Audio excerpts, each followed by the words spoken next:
una ausencia simple y una ausencia calificada. ¿Cómo vamos a reconocer la ausencia simple? ¿De acuerdo?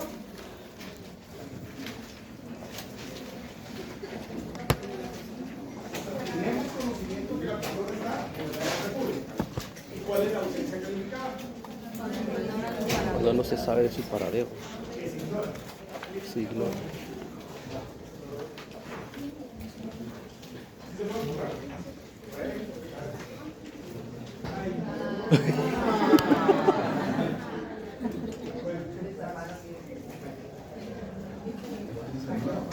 ¿Saben qué? Me da risa porque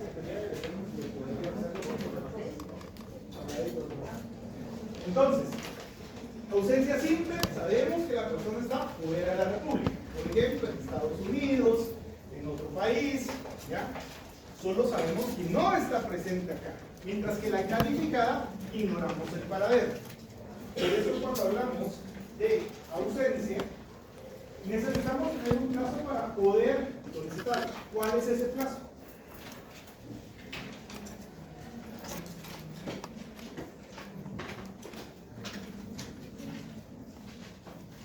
La norma establece que para poder tener domicilio en un lugar, ¿cuál es el plazo? ¿Ya?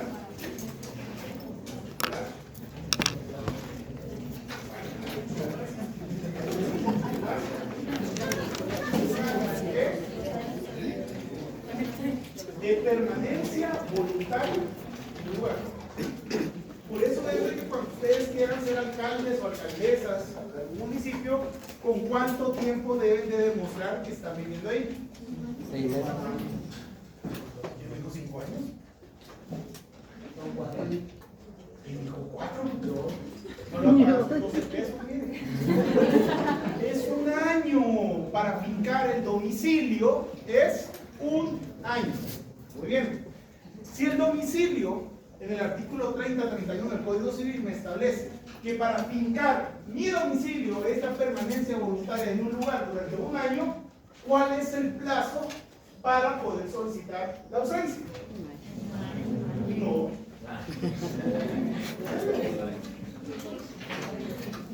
¿Cuál es? Ustedes no se pueden encender los ventiladores.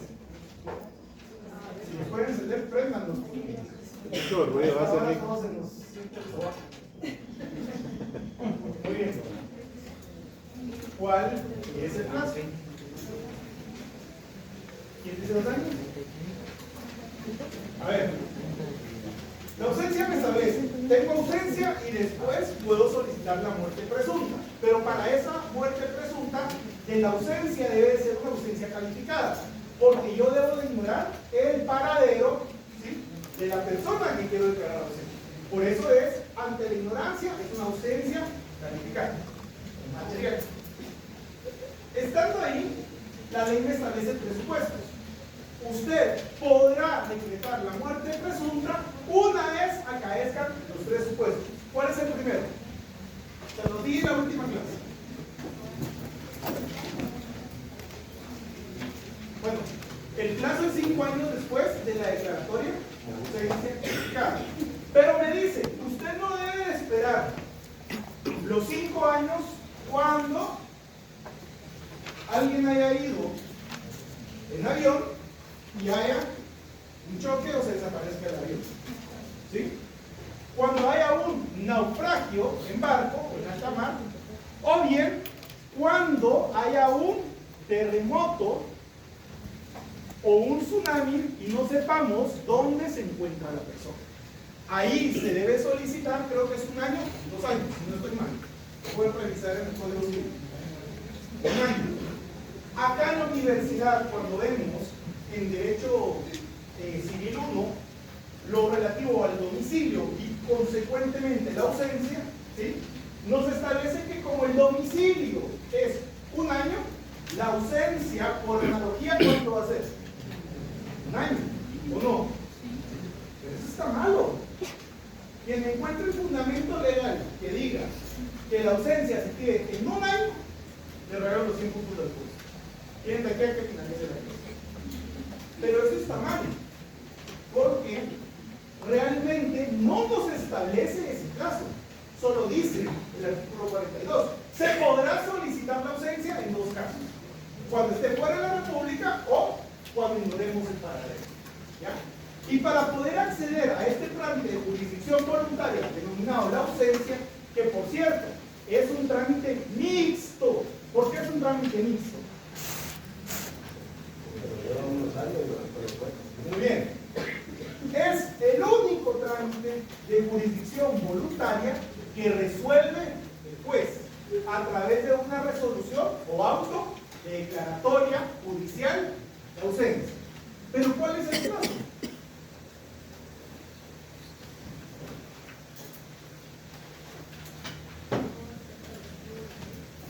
Sí, hay un plazo. ¿Cuál es? Recuérdense que el plazo no es únicamente tiempo. ¿Sí? Recuérdense de esto aquí hasta que se muevan sin abogado. ¿Ya? El plazo es un acontecimiento futuro y cierto. ¿Alguien? Pero el plazo. ¿Cuál es el plazo? Váyanse todos a la Constitución Política de la República de Guatemala, artículo 5. Ya vino William, ¿no? ¿No? A ver. ¿Quién tiene buena voz de ahí atrás? ¿Qué sepa leer? Cuando llega al registro, Oli, cuando llega al registro es el plazo. ¿Cómo así? Cuando ya se registra la ausencia. No. Ahorita lo vamos a leer. Artículo 5, por favor. ¿Alguien de atrás que tenga buena voz?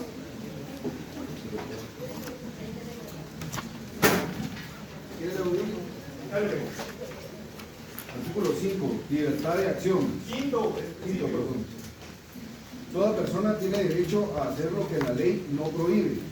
No está obligada a acatar órdenes que no estén basadas en ley y emitidas conforme a ella. Tampoco podrá ser perseguida ni molestada por sus opiniones o por actos que no impliquen infracción a la misma. Muy bien. Toda persona, subrayen eso, puede hacer lo que la ley prohíbe. Entonces, ¿cuál es el caso de ausencia?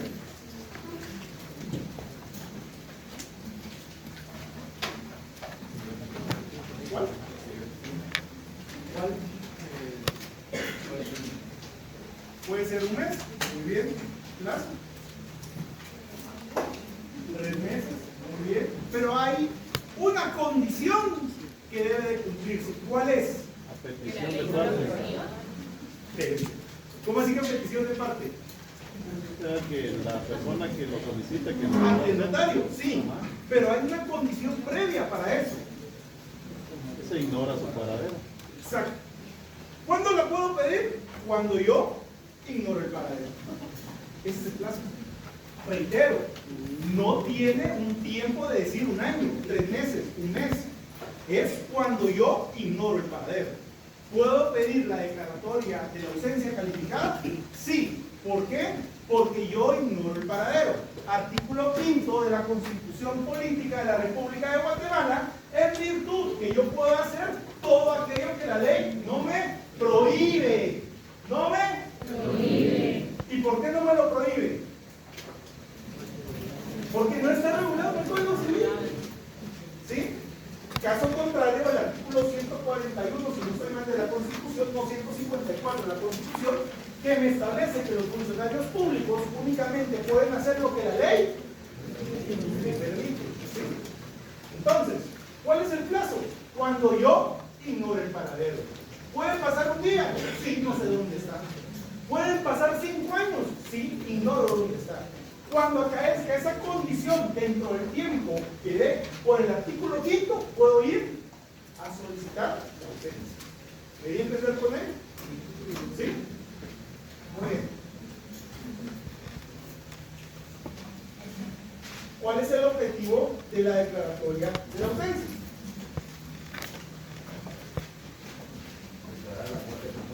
No. ¿ustedes por qué quieren matar a todos?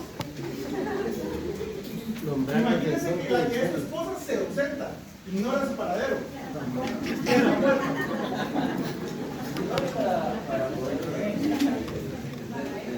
Exacto, se recuerdan que entramos a hablar un poco de la sucesión y les dije qué derechos y qué obligaciones no se extinguen con la muerte, por el tema de la muerte presunta, ¿sí? ¿Qué derechos no se extinguen con la muerte? El nombre. ¿Cuál es su nombre? Diego. Diego. Sin otro nombre, sin otro apellido. Diego. Diego Enrique Barahíz Aguilar va a ser presidente de Guatemala en el año 2035. ¿Sí? ¿Ah? Usted habla de palabras aquí, la palabra tiene poder. ¿Qué pasa? Diego va a ser presidente, va a ser tal vez el presidente, no sé qué número es el de ahora, pero va a ser el presidente número 20 de Guatemala. ¿Sí? No sé si me equivoco, lo siento, pero el número no sé nada. Pero, posterior de que Diego fallezca, el nombre de Diego va a seguir, porque es un derecho inalienable por el hecho de ser humano, por el hecho de ser guatemalteco, sea presidente o no, pero lo englobo entre el presidente porque va a subsistir ese nombre de él. Por ejemplo, Álvaro Colón. ¿Subsiste el nombre del presidente? ¿Está muerto? ¿Perdió su derecho? ¿Sí? Una obligación. Les dije, y ahí salieron varias dudas que espero que me las reiteren este día. Cuando alguien fallece, ¿sí? Veanlo así, tiene bienes inmuebles, pero el bien inmueble tiene la capacidad económica que vale 10 millones de dólares. ¿Está? Sin embargo, él en vida adquirió obligaciones. No estoy hablando de créditos hipotecarios, no estoy hablando de mutuos con garantía hipotecarias, no estoy hablando de comprar de vehículos, de motos, no. Él adquirió obligaciones. Y toda obligación nace para cumplirse. Imagínense que las obligaciones nacen para incumplirse. Qué tontería, ¿verdad? Yo me obligo para incumplir. ¿Hay muchos hombres así o no? Ah, vamos al 14. Entonces, tiene la obligación y él, al fallecer, deja su masa hereditaria o su bien inmueble que vale 10 millones. Pero tenía obligaciones con un monto que ascendían a 5 millones de dólares. ¿Sí? Quienes van a suceder el bien por un valor de 10 millones de dólares. Pero porque él haya muerto, la obligación frente a los acreedores, ¿sí?, se debe de cumplir. Porque que el deudor se haya muerto, el patrimonio sigue, ¿o no? Entonces, una obligación que se debe de cumplir y hay un patrimonio que puede cubrir con ese monto, no se extingue. Otra obligación, el causante que fallece y deja a alimentistas. ¿Quiénes son los alimentistas? ¿Levanten la mano quiénes son menores de edad? Eso es distinto. El que dependa de una pensión alimenticia o alimentaria. Ahora, mi duda es, ¿solo los menores de edad pueden ser alimentados? Levanten la mano quién dice que sí.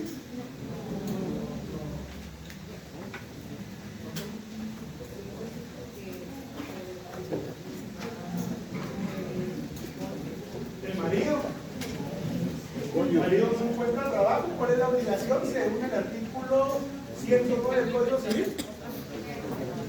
¿Quién está obligada a mantener al hombre que no puede generar rentas propias? A eso no se recuerda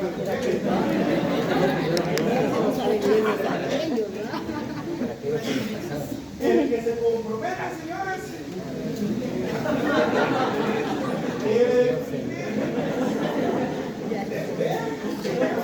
vean qué pensamiento tan feminista. Eso es feminismo. ¿Ya? ¿Qué pasa? La ley, por el principio de igualdad, protege de igual forma a hombre y mujer y establece, si una de las partes dentro de un hogar no puede percibir rentas propias o generar ingresos, ¿sí?, La otra parte está obligada a PH a darle alimentos. ¿Sí? ¿Qué pasa con eso? Pero no solo es el cónyuge, pueden ser los padres. Sí. Por regla general, cuando hablamos de alimentos, hablamos de hijos. Hijos menores de edad. Pero les voy a preguntar algo. Cuando se habla de hijos menores de edad, ¿quién tiene hijos que los tienen entre 16 a 18 años? Levanten la mano, sí, ven. Ok. Ahí atrás. A ver, díganle que gracias.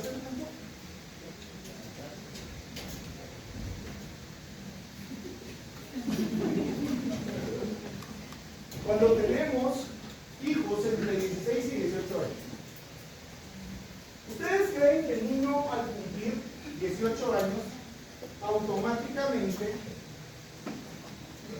puede subsistir por sí solo? No. Van a seguir dándole alimentos. Yo conozco unos desgraciados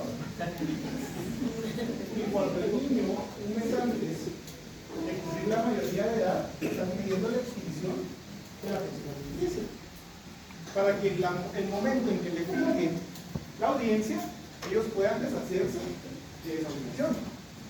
¿Es ético? No. ¿Es legal? Sí. ¿Es justo? No. ¿Por qué es esto? A usted a los 18 años lo sacaron a la calle 18 en un día. ¿Sigue viviendo con sus papás?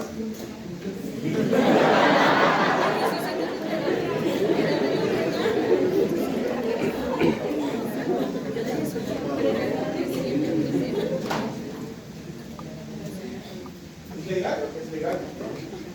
¿Es justo? No es justo. ¿Es ético? Depende del punto en que lo vea.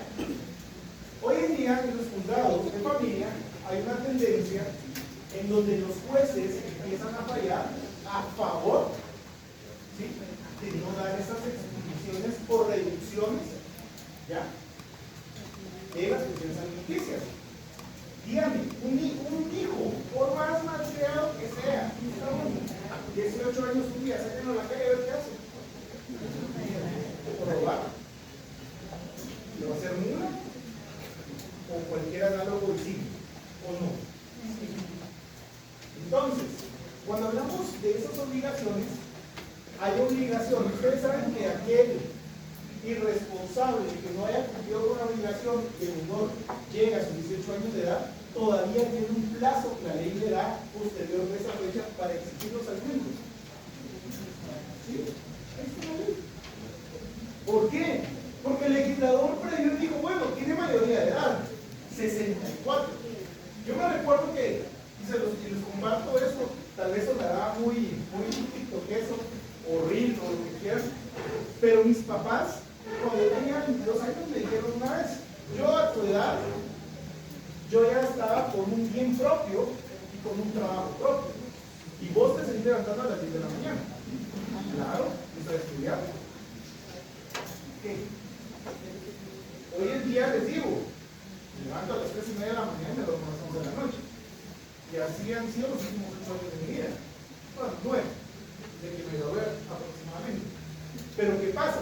Que el legislador en ese tiempo previó ciertas circunstancias, mas no tenemos una ley que, aunque muy futurista, se adecue a la realidad nacional que tenemos hoy. ¿Quién de acá tiene trabajo? ¿Quién de acá está buscando trabajo? ¿Hay oportunidades laborales? ¿Han escuchado el dicho que dicen, si la persona no trabaja es porque no quiere? Claro, hay personas hasta sobrecalificadas para poder generar distintos ingresos, y por eso hay tanta economía informal, pero no por eso significa que la persona no deba de ser alimentada, ¿sí? Entonces, los alimentos no se extinguen. Hay mujeres que al divorciarse piden alimentos, ¿sí o no? Sí. ¿A través de qué trámite? La separación. La separación, ¿se recuerdan que hay dos formas de poder desunirse, o no le digo separarse porque redondo, pero de no poder estar con su cónyuge? Uno es la modificación del estado civil. ¿Cuál es esa? separación. La disolución del vínculo, ¿cuál es? Divorcio. El divorcio es: yo ya no quiero nada contigo, ¿sí? Liquidamos patrimonio, hacemos como un acuerdo, quién va a ver a los hijos y quién va a alimentar. La separación es una modificación del estado civil donde siguen casados, pero solo buscan el beneficio o el derecho patrimonial. ¿Sí? Entonces, con la muerte no se extingue tampoco los alimentos. Ya me di a entender que hay derechos y obligaciones que no se extinguen. Muy bien. ¿Cuál es el objeto de la ausencia? Bien. Perdón, artículo 289 del Código Civil, cesará la obligación de dar alimentos por la muerte del alimentista. Entonces, se refiere a que tiene que morir la persona que le va a dar. El beneficiario. El alimentista es el que recibe. El que da se llama alimentario. ¿Ok? Entonces, el objeto de declarar la ausencia es exactamente lo que me dijeron acá: que haya alguien que se pueda hacer cargo de esos derechos pendientes u obligaciones que cumplir.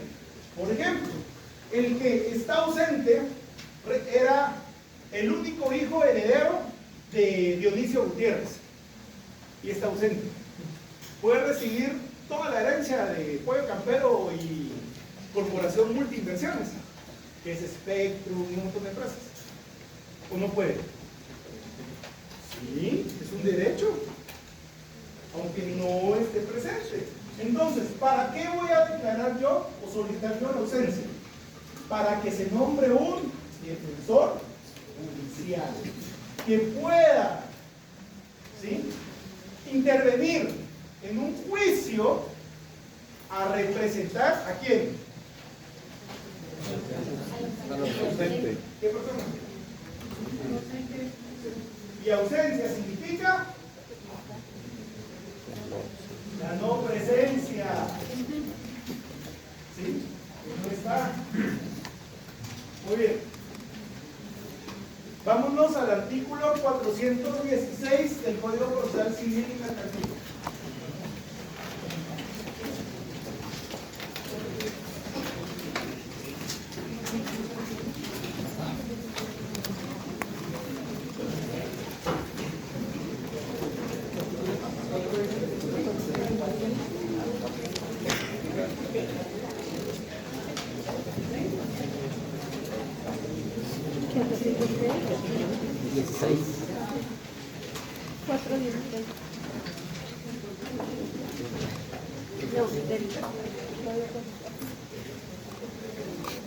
¿Para qué me ayudan esos ventiladores? ¿Para qué ayudan esos ventiladores?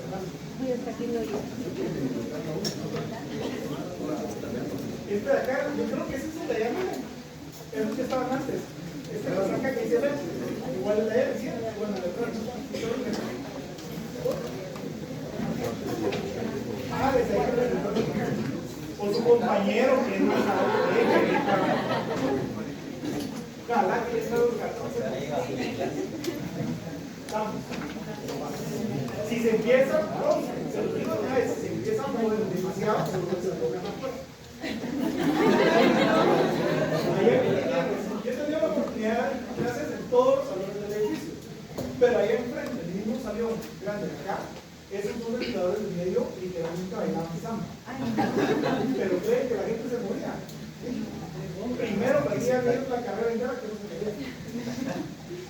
Va. Por favor, segundo párrafo.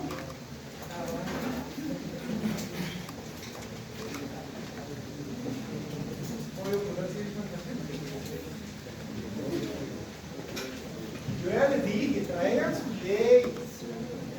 Traigan sus leyes. Ojo, mi examen no es de memorizar. Mi examen es de entender las instituciones y por eso les explico lo que les estoy explicando. Podrían entrar las leyes y usar lo que quieran, pero no les van a servir porque van a perder tiempo buscando algo que no apuntan porque no lo traen. Y segundo, porque yo necesito que ustedes comprendan e interpretar los institutos que estamos viendo. ¿Sí? Entonces, cuando tengan dudas, tírenlas. Sí, sí, la idea de esto. No quiero hablar por lo que yo digo. familiar. Yo tengo la duda, las obligaciones de ser no tengo que si hay cambio, pero si están comprometidas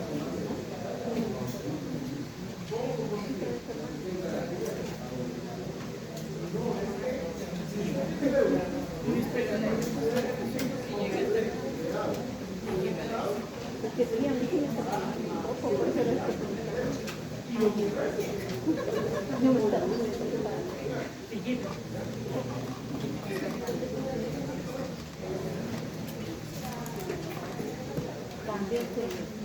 Ah, buena. Esto se le llama saldo absoluto. ¿Se recuerdan del saldo absoluto? Sí, ¿qué es el saldo absoluto?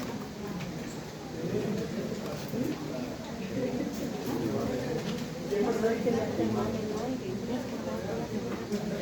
No, pero está miren. Ojo, silencio por favor. Esas son las preguntas que yo necesito que hagan, porque eso me da mi pauta de que están comprendiendo el tema. Ustedes se quedan callados, yo doy por asimilado que saben lo que estamos hablando. El saldo absoluto es el saldo, se los voy a dibujar para los que puedan medio ver. A ver. Yo tengo un patrimonio de 10,000 quetzales. ¿Sí? Ese es mi patrimonio. Sea poco, sea mucho, digo, es mi patrimonio. Pero como buen chapín,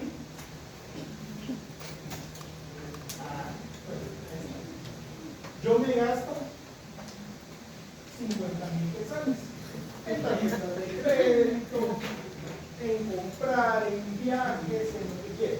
¿Sí? Al momento en que yo fallezco, veamos lo que estamos en el año 64 que se crea el Código Civil. ¿Sí? Al momento en que yo fallezco, mis parientes están tranquilos porque ellos después, al ratito que yo no me los pedí, fueron a buscar mis estados de cuenta y le reflejaron que yo tenía un patrimonio de 10,000 quetzales. Sí, pero en ese tiempo no había tarjetas de crédito. Bye. Habían pagares. Pero atrás de mis estados de cuenta, yo tenía 5 pagarés por la cantidad cada uno de 10,000 quetzales. ¿Sí? Ojo, esto es puro derecho civil. 5 pagarés de 5 distintos acreedores. ¿Quién tiene el derecho? ¿Quién? El primero. ¿El primero en qué? el primero creado, se puede decir. ¿El primero? Ustedes ya vieron derecho mercantil. ¿Cuáles son las características de un título de crédito? Aparte de la obligación, conlleva, ya sea un valor o un crédito. Que declara un derecho. O es un derecho. Por eso hay un aforismo jurídico que dice poseo el título, poseo el derecho.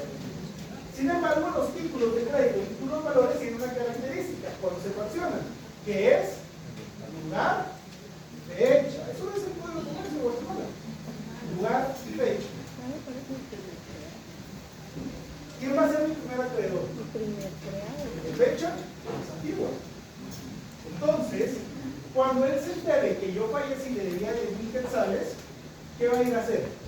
A cobrar sus 10,000 quetzales. Y los otros 4 a los que les debo 10,000 quetzales, ¿qué va a pasar? Si ya no tengo más patrimonio. ¿Qué pasa ahí? Van a quitarle los dientes, van a quitarle los puentes de oro que tenga, el pelo, se puede hacer un peluquín. Pero esto se convierte en saldo absoluto. Y cuando ya no hay patrimonio que alcance para cubrir con las obligaciones restantes, el saldo absoluto desaparece. Salvo, hay un único caso en el Código Civil que no desaparece así. ¿Cuál es?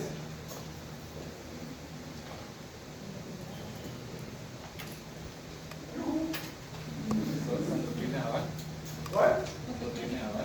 No, inclusive, no les enseñaron en derecho civil que no, el fiador no paga el deudor y automáticamente los bancos, el acreedor paga el otro fiador. Eso no ¿sí? Él, si lo supiera, sabría que no les pueden correr sus fiadores. Por eso la Biblia dice, no serás fiador ni de tu madre. ¿De dónde dice eso en la Biblia? Yo nunca lo he leído. Cobrarle a las personas que tienen deuda. Solamente si el fiador está demandado, sí se les puede cobrar. No, artículo 2108 del Código Civil. Ahí se me puede dar el nombre, pero hay una cláusula que hasta que usted no agote los bienes del deudor principal, no puede proceder con el secretario. Por eso, cuando ustedes no judicializan algo que les salga más caro, que dice 3-4 años, es un proceso, ahí se cae. Contra el fiador, contra el deudor, te pago, pago. Eso sí no hay nada. Pero ese es con el fiador, pero con el mando también con el deudor. Es el codeudor, salvo que sea mancomunado solidario. Si no, es fiador. Y así lo establece la ley. Ya, porque el codeudor puede alegar que él no recibió en ningún momento el monto. Y si él prueba que él no recibió el monto porque no hay un depósito siquiera de un persona a la cuenta de él, él puede negar eso y esperar a que primero se vaya por el deudor original. ¿Ya? Eso es el código civil. Codeudor. Cuando usted habla de un codeudor, es una obligación mancomunada. ¿Ya? Busquen 1605 en adelante, por ahí está, o donde aparezca el contrato. A partir de no.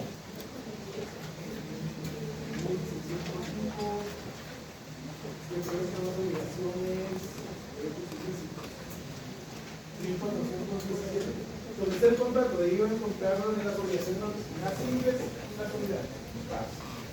Este saldo se llama insoluto. El único caso es para el registrador general de la propiedad. ¿Sí?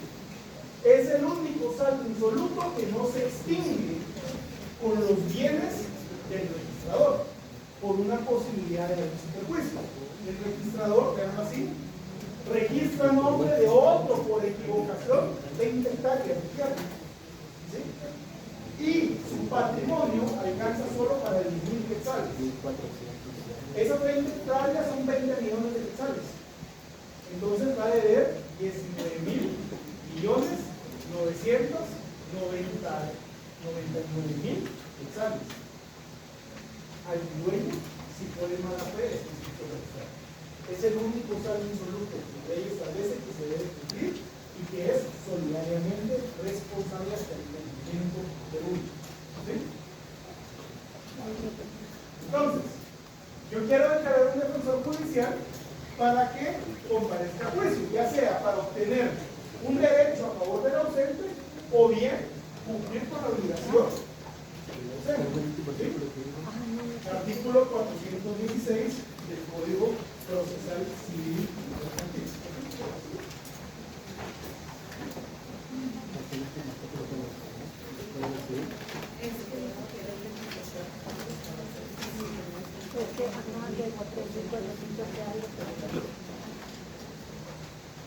¿Quién ya tiene el artículo?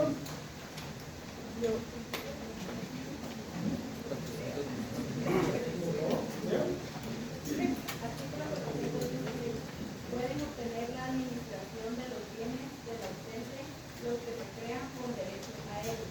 Según el Código Civil, la solicitud deberá publicarse en el diario oficial y en otros de los de mayor administración. Y en caso de presentarse oposición, se tramitará en el Solo lo que le estaba diciendo a la compañera es el artículo 2007 del Código Civil, cláusula de exclusión. ¿Ya? 2106 no puede compelerse al fiador a pagar al acreedor sin previa exclusión de los bienes del deudor. O sea, el fiador no puede en ningún momento pagar si no hemos obligado a eliminar todo el patrimonio del deudor. Por eso es una cláusula de exclusión. Y eso se hace valer en procesos judiciales. Con las cobradoras no, ¿ya? Con las empresas se dedican a cobrar tú. El problema es que muchas veces los montos son tan bajos que no conviene irse a un proceso jurisdiccional, salvo que se vayan a Vía Canales, salvo que se vayan a San José del Golfo, que hagan todas las solicitudes de embargo de arraigo en contra de la persona con una certificación de un perito contador como tal. Pero una de las partes de la defensa, para que sepan, es que muestren los libros importantes que firmaron con el representante legal de la emisión de los documentos. Tienen que ir, porque muchas veces ponen las audiencias para la presentación de los documentos horas que ustedes trabajan y no les notifican ahí. Porque se han dado cuenta que mayormente los contratos de tarjetas de crédito de adhesión, ustedes solo firman. Ah, pues los chulos dejan vacío el espacio de la fecha. ¿Por qué creen?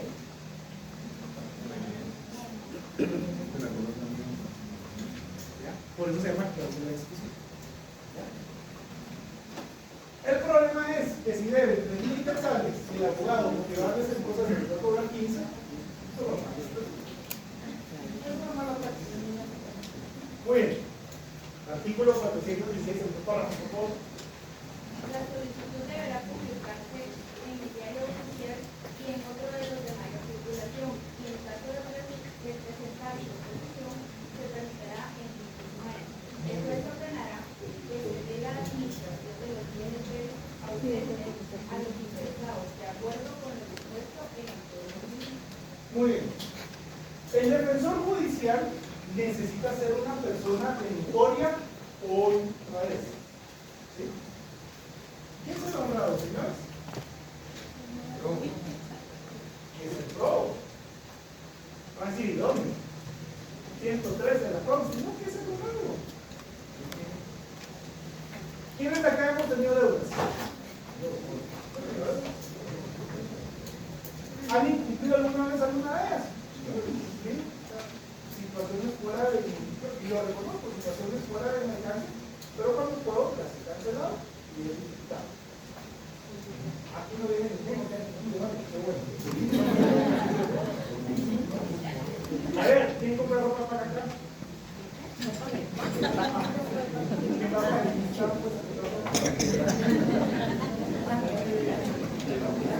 Vean que estigmatizados estamos. ¿A qué voy? No porque deban, ustedes son no honrados. ¿O sí? ¿Cómo saben que una persona es honrada? Hoy declararon a Gustavo Alejos absuelto de su tercer caso por un desfalco millonario. ¿Es alguien honrado o no?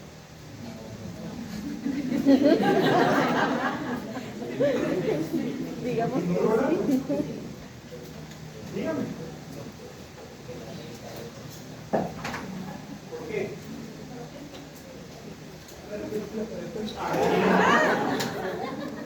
¿Quién me dice que no? Díganme, dejen sus argumentos. De eso se tratan derechos. ¿Quién dice aquí que es culpable? Ok, ¿por qué es culpable? Porque en el tiempo que lo hizo considero de que sí había mucha más corrupción y fue muy fácil para él tener como la facilidad de sustraer el dinero y esconderlo. Va. Entiendo el punto desde un punto de vista ético, ¿sí? Personal, de valores de casa. Está bien. ¿Me está concentrado? Pero usted no sabe el código. Los códigos son estrictos. ¿Ok? Ante la ley, nadie es culpable hasta que ustedes son abogados. Entiendo que tengamos la parte personal, ética de valores que nos implicaron. ¿Sí? Lo entiendo. Sin embargo, en un sistema legal, como futuros abogados y notarios, ustedes no pueden decir que alguien es culpable si no hay sentencia condenatoria y pueda ser ejecutado. Entonces, Gustavo Alejos al día de hoy es culpable. No. Puede venir apelación, puede venir casación, pueden venir amparos, claro, pero hasta que no haya usted como abogado una sentencia que diga que es culpable, la persona se resguarda entre el manto de el Estado la presunción de inocencia. El caso de Otto Pérez, por ejemplo, él fue apuesto de un delito. Pero sí lo condenaron en algo, si fue mal.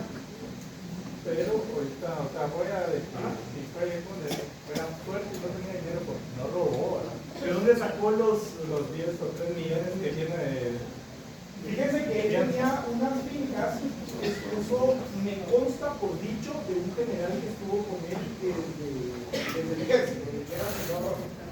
Y las fincas que él tenía en Zaragoza, creo que es, las hizo en su tiempo de militar, expoliadas, expropiadas. Mató a los que estaban ahí, no importa, eso fue hace 40 años, él agarró un crédito hipotecario sobre una parte de eso para poder pagar.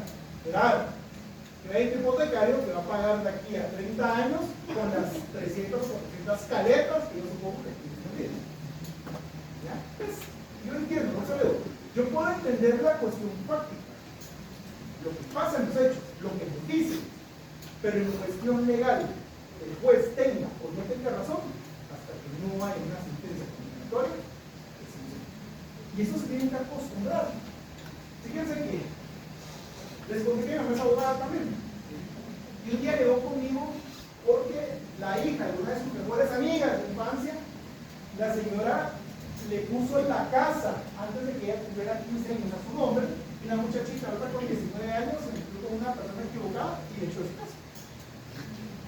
Viene ella, llama a mi mamá de abogado, y ella llama a su otro abogado y empiezan a ver cómo y él, si sabe qué, yo le puedo dar 2 por 2 metros, quedan 4 metros cuadrados de la casa, donde tenga su baño y puedo darle un uso arrendado de su cuarto del baño. Si quiere. Bueno, la equivocación la hizo la mi mamá por vender a su hija. Vean conmigo mi mamá, después de una cita que tuvo con el abogado contrario, y iba indignada, pero iba indignada porque me dijo, mira, esta patoja tan malagradecida, y se descoció. Y ¿qué hizo el abogado? Y me dijo, ¿vos qué pensás? Yo hubiera hecho lo mismo. ¿Quién fue el abogado de ella? ¿Yo por quién voy a luchar? La otra parte que se joda, ¿o no? ¿Quiénes acá quieren ser abogados para ayudar a las personas? Levanten la mano. Levanten la mano, sean sinceros. ¿Y quiénes acá quieren ser abogados para hacer dinero?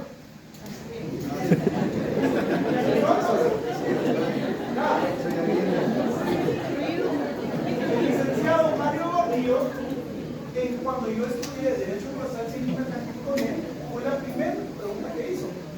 Todos los hipócritas y mis compañeros en ese momento presentes en la madre queremos ayudar. El único que levantó que quería hacer dinero fui yo. ¿Saben qué dijo? Este es el buen abogado. Porque ¿cómo pretenden ayudar a alguien más si no se ayudan ustedes mismos? Voy a eso. Ustedes van a defender a su patrocinado. Ustedes van a luchar por su patrocinado. ¿Sea justo? No. Pero siempre que sea legal. Entonces esa fue la respuesta de mi mamá. Yo hubiera hecho lo mismo. Al contrario, buena onda se están poniendo. ¿Y quién fue la equivocación de poner bien el nombre de su hijo? De la mamá. ¿Coaccionado? No. Su consentimiento fue dado. ¿Sí? Entonces, el defensor judicial debe ser una persona de tipo de honradez. ¿Cómo el juez va a calificar que es defensor de honradez? ¿Cómo lo califican? Ustedes son jueces, ¿cómo van a saber? Imagínense, se presentan ustedes un muchacho con piercings, tatuado hasta la cara, un MS-18, Jesús te amo, en la parte de atrás, Ave María, va en camiseta y le dice, señor juez, yo soy el único hijo y yo soy honrado. ¿Se lo darían?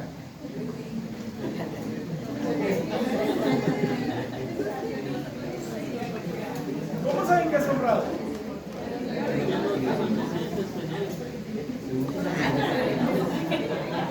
Los antecedentes penales no son una comprobación total, pero pueden ser utilizados para saber que él nunca ha sido condenado o procesado por delito de hurto, robo, estafa. ¿Es un indicio de honradez o no? Licenciado, una pregunta. Así como Yo tuve un amigo que estuvo en la cárcel y después él le cumplió su condena y todo y le borraron sus antecedentes. En este caso, al borrarle los antecedentes, no se vuelven a aplicar, o sea, No, porque nosotros tenemos un derecho penal de acto, no del enemigo. Nosotros juzgamos el acto cometido ilícito, no a la persona que cometió el acto. Entonces, ¿cómo entender? ¿Sí? Por eso nuestro derecho penal es del acto. Usted mata, usted está siendo juzgado por haber matado, no porque usted mató. ¿Me entender? ¿Sí? ¿Se borraron los antecedentes? Cero bolas. ¿Se lo podrían dar? Se lo podrían dar. No queda registro. Bien, sí queda registro. Pero los antecedentes se borran y se hace ese ejercicio en virtud de que las personas puedan acceder a estabilidades laborales, inclusive para graduarse a casa y tienen que presentar antecedentes penales policiales. Si no tiene antecedentes, no se lo. ¿Saben que aquí se acabó Mareros? ¿Saben que aquí se acabó Mareros? No lo hablo peyorativamente, cada quien con su puesto que haga lo que quiera. Es en serio. Pero aquí hay mareros que se han graduado, ¿ya? Y están vigilando afuera. Se han retirado de esa vida, su pasado es otro. Hay un dicho que dice que no importa cómo se nace, sino que se hace con el regalo de la vida para llegar al final. Todos tenemos un pasado. ¿Ya? Entonces, acabo el tiempo.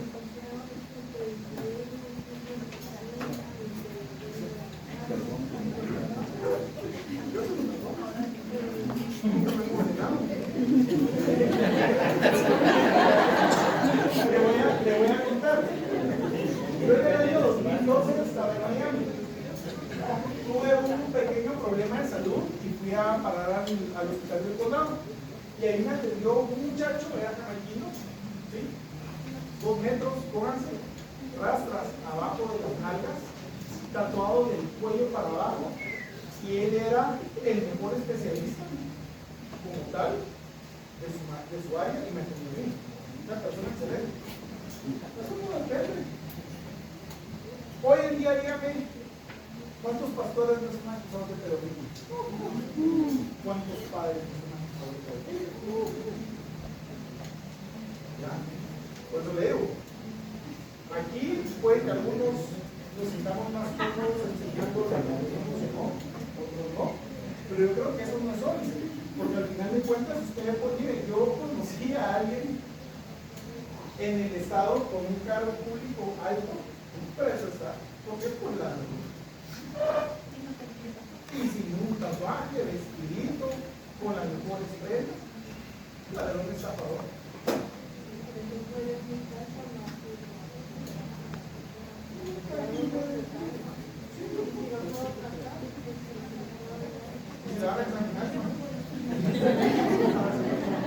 Bueno, entonces, el defensor judicial debe de ser una persona de notoriedad.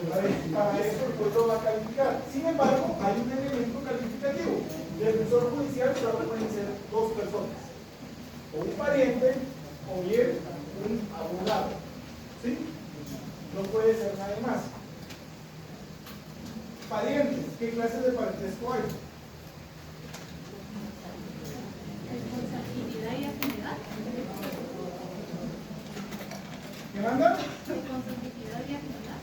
De consanguinidad y Afinidad. ¿quiénes son de consanguinidad? A los que nos suben la sangre. ¿Sí? ¿Hasta qué grado? 4. ¿Y afinidad?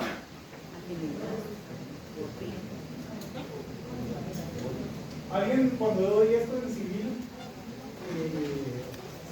1 o civil 2, me dice, o sea que yo me puedo casar con la hija de mi primo.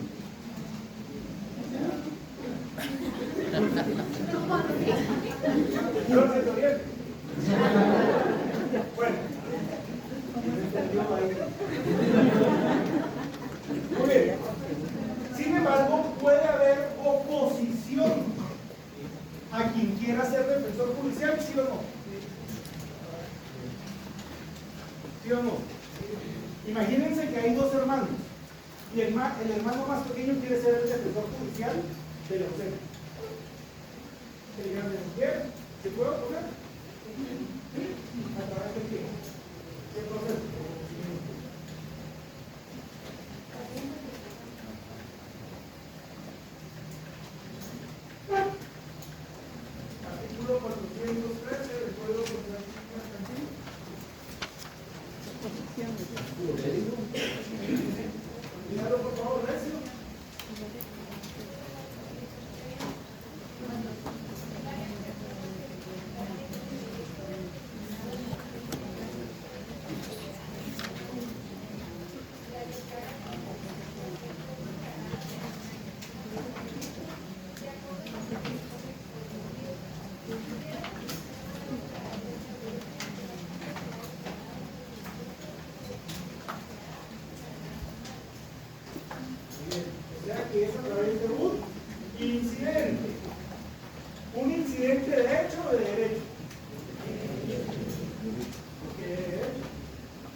incidente de derecho que la ley establece.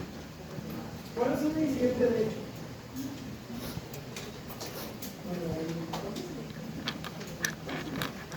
Muy bien. Y si al momento de eso no se lograra, nos vamos a la vía sumaria. Ahora, tarea para el miércoles: investigar de conformidad con el Código Civil quienes tienen igual o mejor derecho para convertirse en defensores judiciales.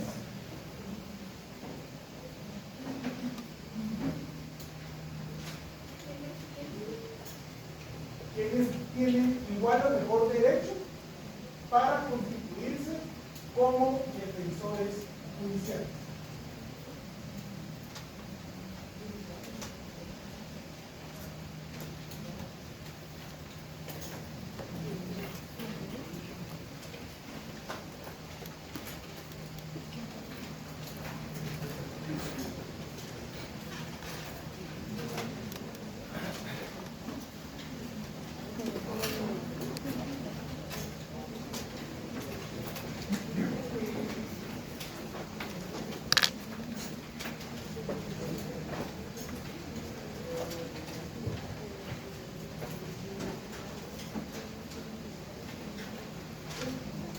El trámite para la declaratoria de ausencia.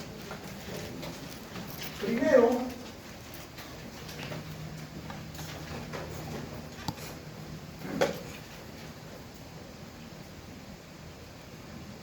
¿qué dice aquí? ¿Qué dice? ¿Qué dice?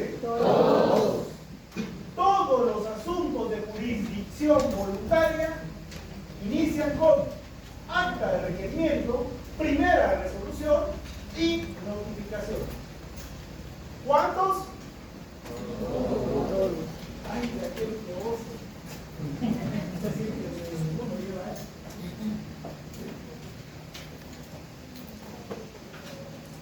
Todos los asuntos de jurisdicción voluntaria inician con acta de requerimiento, primera resolución y la notificación.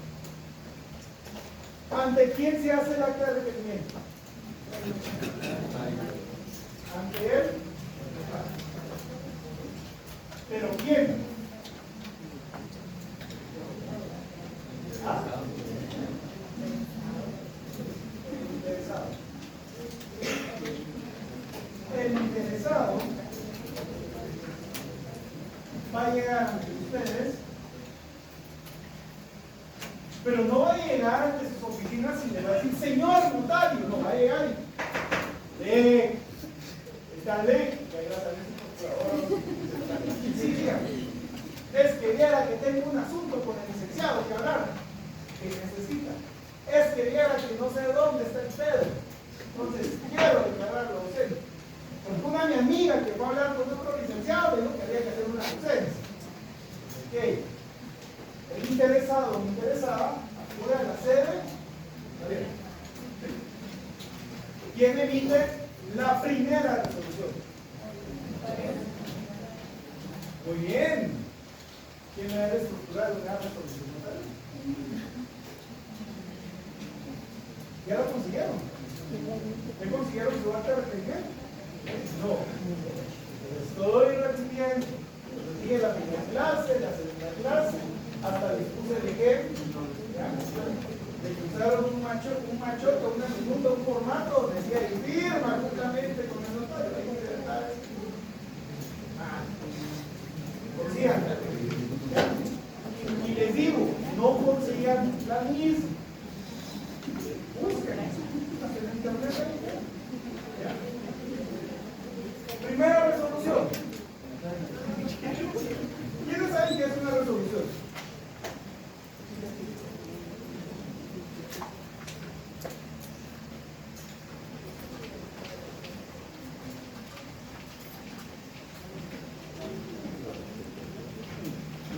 Señores, ¿qué es una resolución?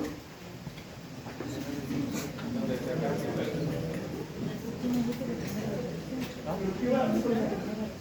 El requerimiento del ICD. ¿Pero va a resolver el asunto o es para dar trámite? Porque si se recuerdan, hablamos en los principios que hay actuaciones sin resoluciones, ¿sí o no? Y que por el principio de la escritura todo debe constar por escrito. Entonces tenemos que ver que esta no es para solo con ir a pedirle que declare ausente, nos van a decir, ¡ay, ausente! No. Artículo 8, por favor. Decreto 54-37. Pero que conmigo sistema de leyes. Consigan, señor.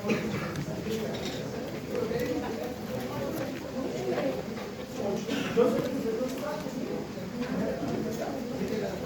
Pero el año pasado. ¿Quién estuvieron conmigo el año pasado? Levanten la mano.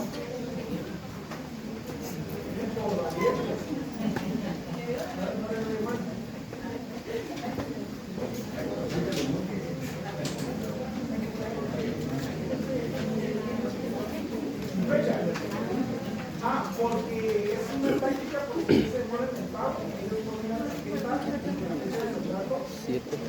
ojo, La ley de oro, 7.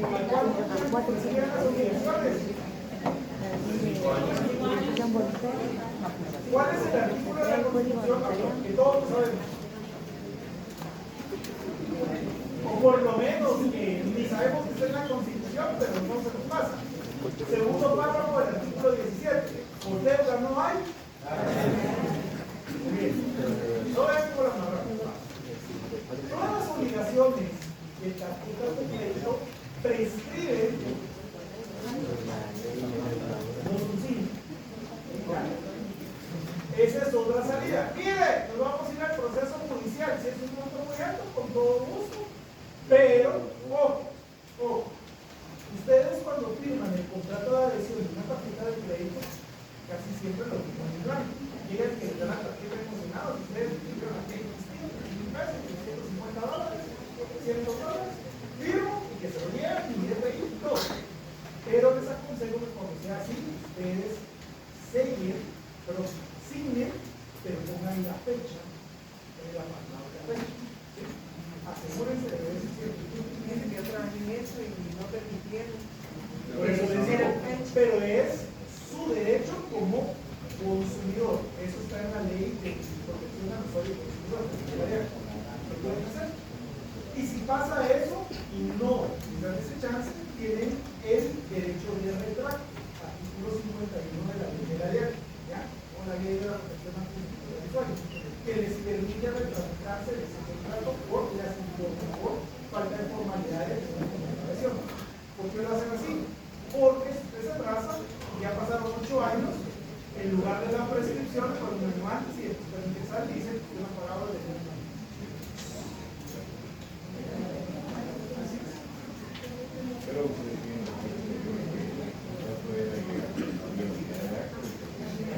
Aparte por ser el clausura de ley.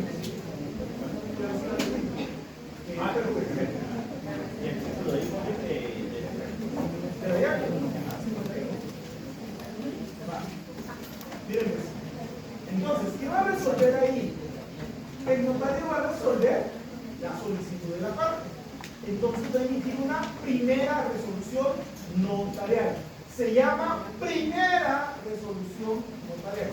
Quien consigne en el examen resolución notarial, malo, porque hay resolución en primera por la solicitud y hay resolución final notarial. ¿Oigan? El único asunto que no termine en resolución final notarial es ausencia, porque esto queda en resolución o auto judicial. ¿Sí? Va, ahora sí, artículo 8.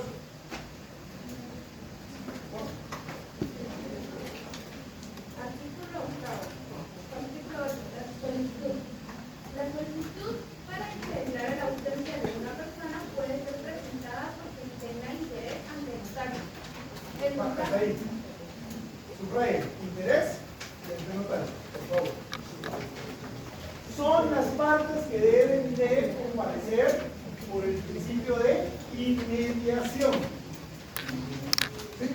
Se recuerda que el código notariado nos habla del principio de inmediación.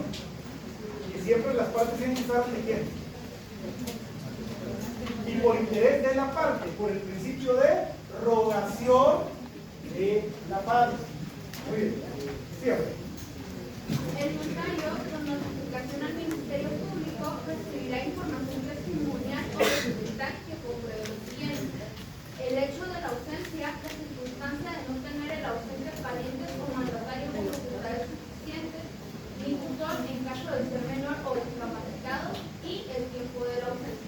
Ahí dice con informe del Ministerio Público, pero estamos hablando que la ley es decreto 54-17. La ley orgánica del Ministerio Público fue reformada en 1992 y establece el apartado de la ley de la Procuraduría General de la Nación que a partir de ese año donde establezcamos en asuntos civiles, procesales, civiles o de índole que no sea penal, se debe entender por PN. Así que a eso pónganle PN. Quien me ponga en el examen el MP, malo. Si está malo, al infierno. Si está al infierno, el otro año como que. No, no, es que mire que bravo, estoy con usted. Usted ya está graduado ya.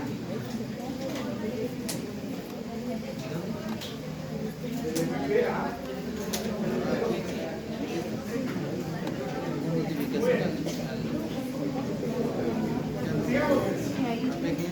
¿Qué debe comprobar? El hecho de ausencia, la circunstancia del ausente, parientes o mandatarios con facultades suficientes. En el artículo 413 del Código Procesal Civil y Mercantil establece la ausencia. Váyanse a ver por qué causas finaliza la declaratoria de ausencia. Y ahí dice, ahí regula, disculpen, las leyes no dicen, ahí regula que por si el ausente hubiese dejado mandatario antes de desaparecerse y el interesado no tuviera conocimiento de ello. ¿Sí? ¿Y qué es un mandatario?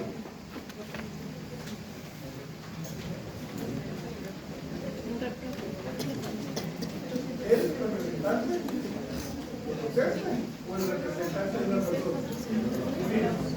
Esto es lo que la ley me establece que podemos pedir a las PGNs. Pero ustedes, como diligentes, como oficiosos, ¿qué van a hacer?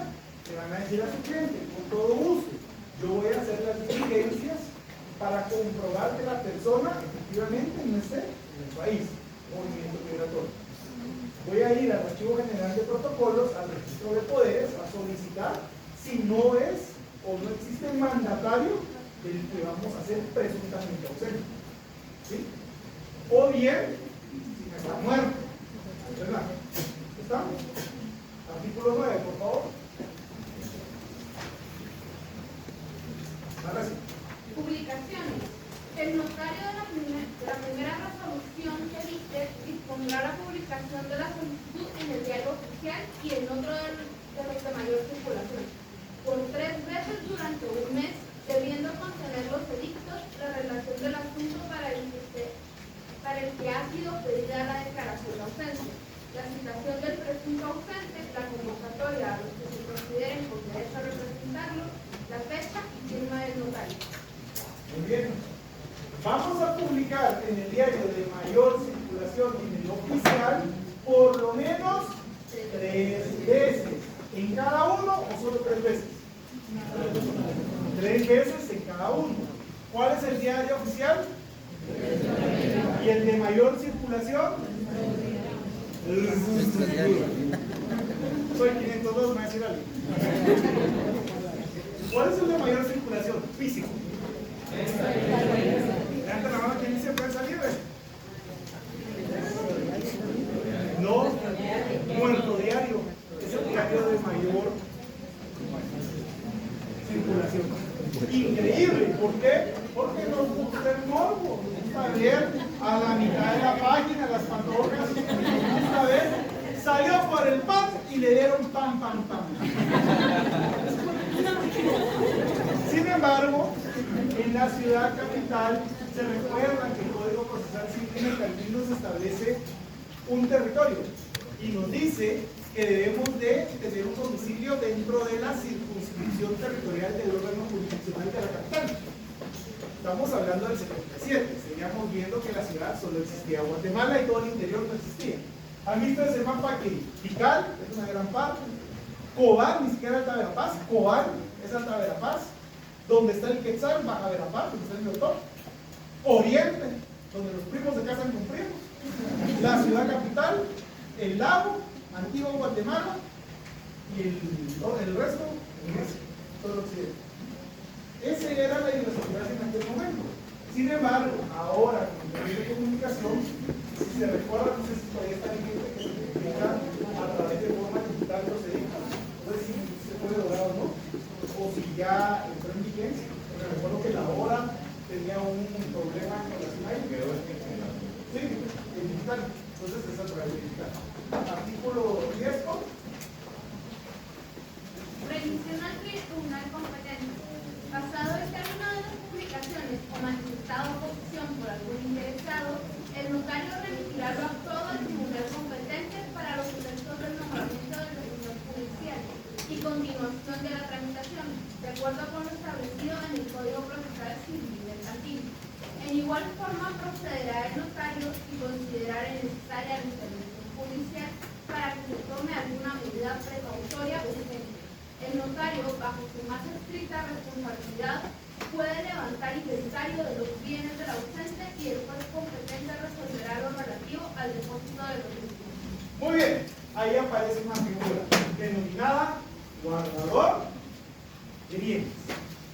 ¿Sí? ¿Qué es el guardador de bienes? Ya vimos el defensor judicial. ¿Qué es el guardador de bienes? ¿Qué nos dice el nombre guardador de bienes?